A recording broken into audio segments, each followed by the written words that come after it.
Hey guys, Dr. Justin Marcagiani here. Today we're going to be talking about the second brain, which is your gut. There was a book by Michael Gershon about 20 years ago called, I think, The Second Brain. And people, this is kind of a concept people just kind of forget, but you actually have more neurons in your gut, anywhere between 2 to 5 times more neurons in your gut than your brain or central nervous system, or at least your CNS, right? Spinal cord. The spinal cord had about 100 million in neurons, and then you got about 400 to 500 million in the gut. And so you got a lot of neurons in the gut, right? That gut sense, that gut feeling, there's a reason why you feel that. You have a lot of neurons and a lot of ability to sense things in your gut. And of course, the microbiome and the gut bacteria, all these things that influence the function of these neurons are present. They can be impacted by food, by antibiotics, by stress, by poor digestion, by inflammatory foods. So we'll kind of dive into some of these things today. Your gut is your second brain, and it can influence your mood, it can influence your focus, and it can influence your energy. So gut, brain, mood, energy connection. Let's dive in here, guys. So first off, in your enteric nervous system, right? That is the nervous system in your gut. There's a direct connection between your CNS, your central nervous system, and your enteric nervous system. It's part of your autonomic nervous system response. Let me show you a nice little picture of this so you guys can see it. May help you make a little more sense of it. I'll pull this up here for you guys. Okay. So good image right here. You can see here your nervous system. That is your central nervous system. That's like your brain and spinal cord. And then your peripheral nervous system is the neurons off the spinal cord. And then motor are the ones that actually move your muscles, go to muscles. And then the sensory are the ones that perceive things, right? Pressure, cold, hot, vibration. And then your autonomic nervous system. Think of autonomic as automatic. This is your heart pumping blood. This is your breathing. This is your blood flowing, right? All of these things. Autonomic means autonomic. And then again, your sympathetic, this is part of your stress response. Okay. Parasympathetic is healing, recovery. If you cut your finger, you don't have to worry about healing. If you go lift weights, you don't have to worry about putting muscle on. Your body does it automatically. Rest and digest. Sympathetic is go, go, go, fight or flight. And then the enteric nervous system plays a role between the parasympathetic and the sympathetic, right? If you are overly sympathetic, overly stressed, what happens to your gut? You feel nauseous. Maybe you have diarrhea. Maybe you wet your pants, right? Maybe you don't digest. All that blood goes to your arms and feet. Maybe you feel nauseous. Parasympathetic influences it. Now you digest. Now you relax. Now you have good, healthy motility, right? So the enteric nervous system plays a role. It's like the gatekeeper between the parasympathetic, the recovery, the heal, and the sympathetic, the go, go, go, go, go, digest. Or essentially the go, go, go, stress, stress, stress part. Parasympathetic is the rest and digest. Sympathetic is the go, go, go, stress part. All right, plays a massive role between the two. This is a good picture right here. So you can see the central nervous system. This is the vagus nerve, plays a major connection. So people talk about the vagus nerve and the parasympathetic response, which is healing and recovery, plays a major role. This is why when you have adrenal stress or adrenal dysfunction, you're overstimulating the brain, which is the head of the CNS, the central nervous system, and it's overly going to the gut. And this can be impacting digestion, absorption. This could be impacting your immune system because 80% of your immune cells, guess what? They live right here. And this is where all absorption goes. And this plays a major role because this is bidirectional, right? Stress in the gut can influence the brain. And again, stress in the brain that can influence the blood-brain barrier. We have our astrocytes that make up the blood-brain barrier when we're stressed, lipopolysaccharides from the gut, dysbiotic potential bacteria that can activate the microglial cells of the brain. When those immune cells are active, it's easy to have things like brain fog and forgetfulness. So I hope that makes sense, guys. Let me pull up my little notes here again, and we'll continue to roll. Okay, good. All right. So plays a big role. Enteric nervous system, you're going to have anywhere between 2 to 5 times the amount of neurons in the spinal cord. You're looking at 100 million in the spinal cord. So big deal. Gut microbiome, it's complex. The microbiome plays a major role with your health because you could have dysbiotic flora. You could have beneficial flora like bifidobacter, like lactobacillus, like bacillus. These play a major important role with the immune system, with endogenous secretion of nutrients like B12, like vitamin K2, like other B vitamins. Also produces different acids like acetic acid. Can also produce things like butyric acid, right? butyrate. These are important things that help feed the microbiome that allow the commensal bacteria to grow, which then allows the other beneficial bacteria to grow as well. So we have commensal bacteria in the gut. These are like your bacteroides and your firmicutes. These are your like big families of bacteria. They're normal bacteria. And if they're out of balance, that can impact digestion, that can impact absorption, it can cause more bloating. Again, the beneficial bacteria plays a major role in keeping a lot of the commensal bacteria in check, as well as the dysbiotic in check. And good prebiotic fibers also help feed the beneficial bacteria, and it helps feed the commensal bacteria. I'll see patients on like a carnivore diet, and we'll see their commensal bacteria kind of rocked, like very, very low. So we know restricting carbohydrate, restricting bad foods can definitely suppress it, but also beneficial fibers, squash, avocado, safe starches, that can be very helpful in bringing that flora back up. Again, gut dysbiosis, this is nothing more than bad bacteria overgrowth. We have more bad bacteria than good. These type of bacteria could be things like Proteus, Morganella, Citrobacter, Pseudomonas. That's good for, I think, top 5 are Proteus, Citrobacter, Klebsiella, Morganella. That's a good one. Those are your big 5 or 6 or so. And they're going to produce lots of dysbiotic, or they're going to produce lots of things like lipopolysaccharides. They're going to produce endotoxins, and they're going to eat or take up a lot of the good nutrients coming in. They also can produce gases that are going to impact motility. They will produce things like methane and hydrogen that will impact how your bowels move. Really important out of the gates. Okay. And so we have a beneficial ratio of bacteria. We want ideally 80-20. The Pareto principle is a pretty good principle. We want more good bacteria than bad. Typically 80-20 is pretty good. Again, commensal bacteria, like I mentioned, you want, somewhat in the middle range here. When we run a lot of these tests, we'll see people that have lots of high commensal bacteria. People that have commensal bacteria that's pretty high, a lot of times you'll have dysbiotic bacteria too, or commensal bacteria is really low. A lot of times you'll see that with low carbers, which is also fine too. You can also build that back up with prebiotic fibers too. Again, most of the neurotransmitters in the gut are produced by the gut. 90% of your body's serotonin is produced by the gut.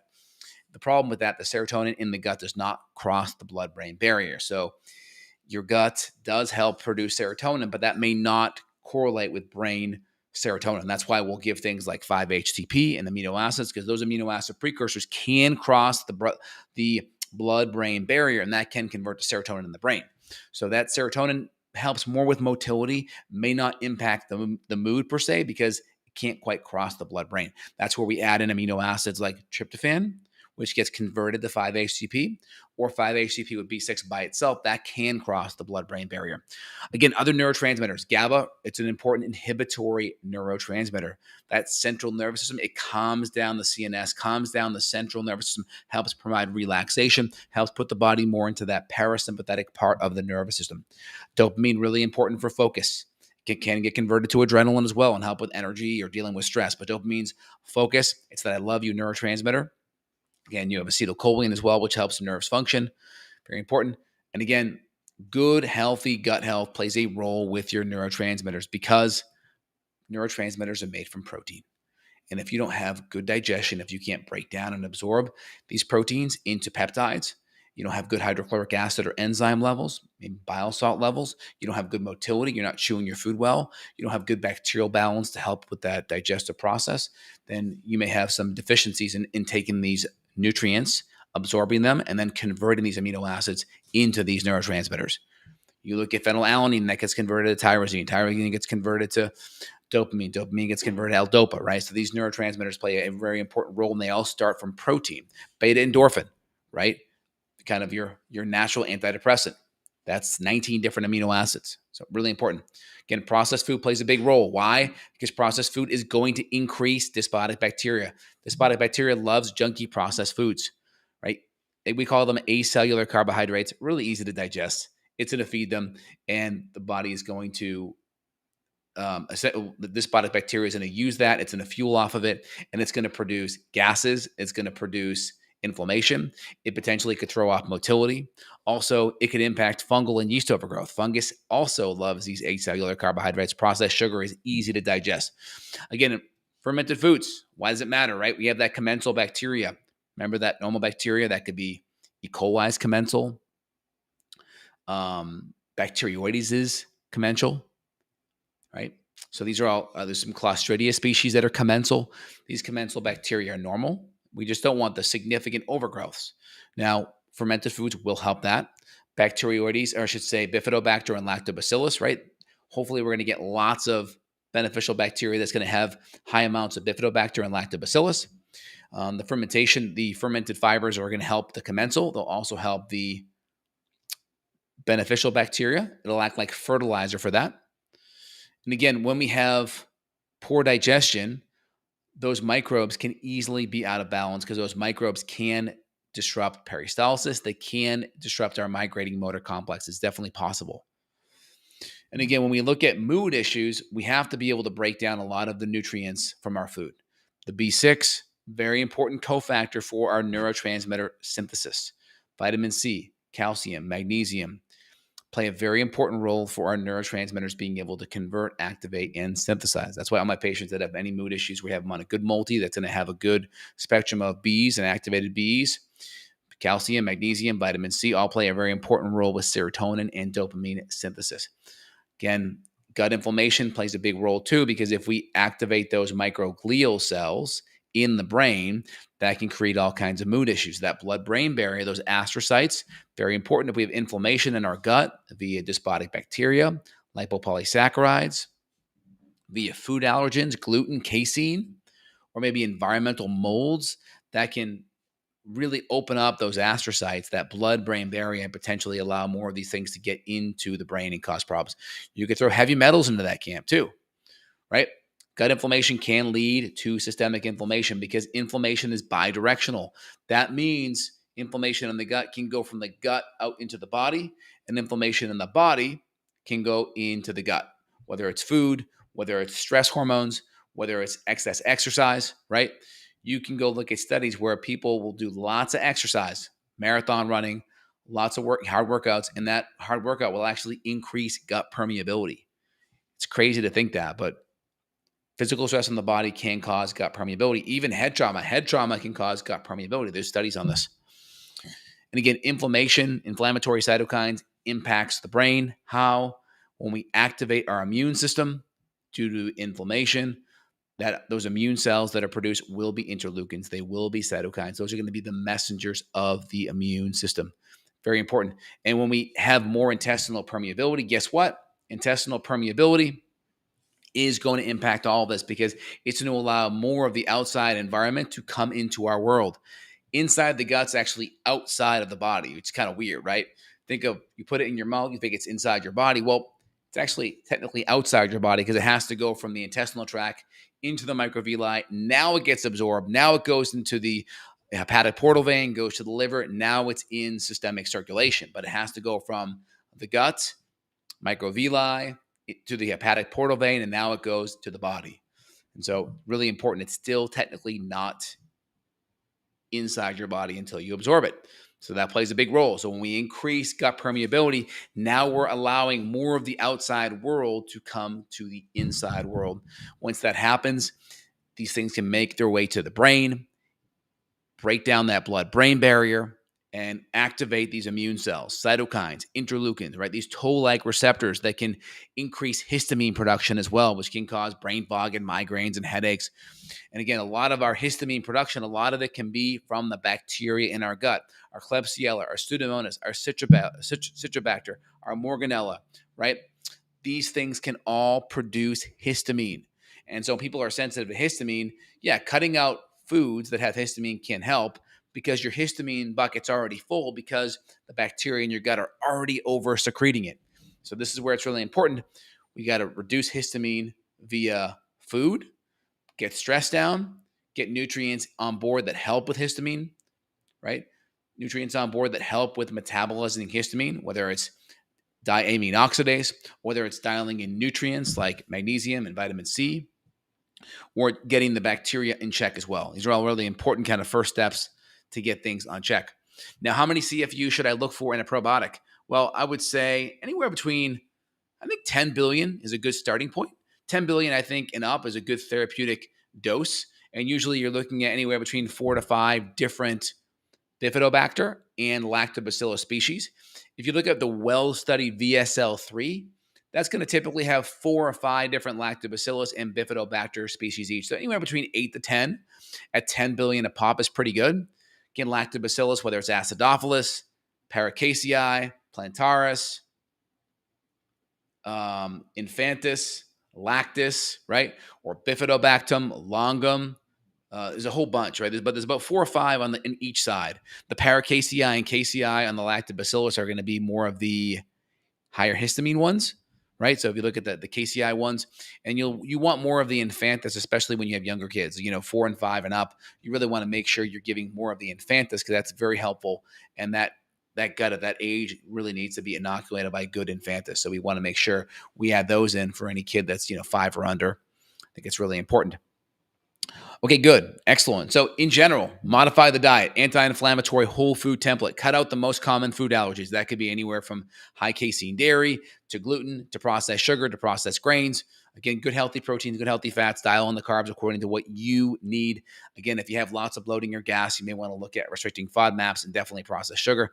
Again, getting the adrenals in check. If you are stressed, go get an adrenal test looked at. See how good or bad your adrenals are. See how your rhythm is. Do you have a nice high to low rhythm? Is it flat? Is it reversed? Do you have low DHEA? Do you have low progesterone as a female? That tells me a lot about how beaten up your adrenals are.